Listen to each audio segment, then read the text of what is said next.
We have the 2023 Nissan Qashqai. This is a hybrid electric vehicle.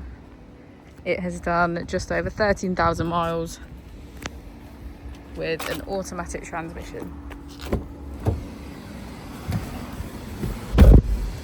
To the left of our steering wheel, we have automatic headlights, and on the right we have cruise control, voice control and automatic wipers.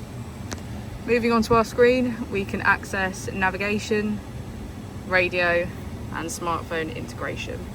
We also have our user profiles, connections, all apps, Alexa and Nissan Connect services. If we put our vehicle into reverse, we can see that it comes with a 360 degrees camera with parking sensors. Just below our screen we have our dual zone climate control.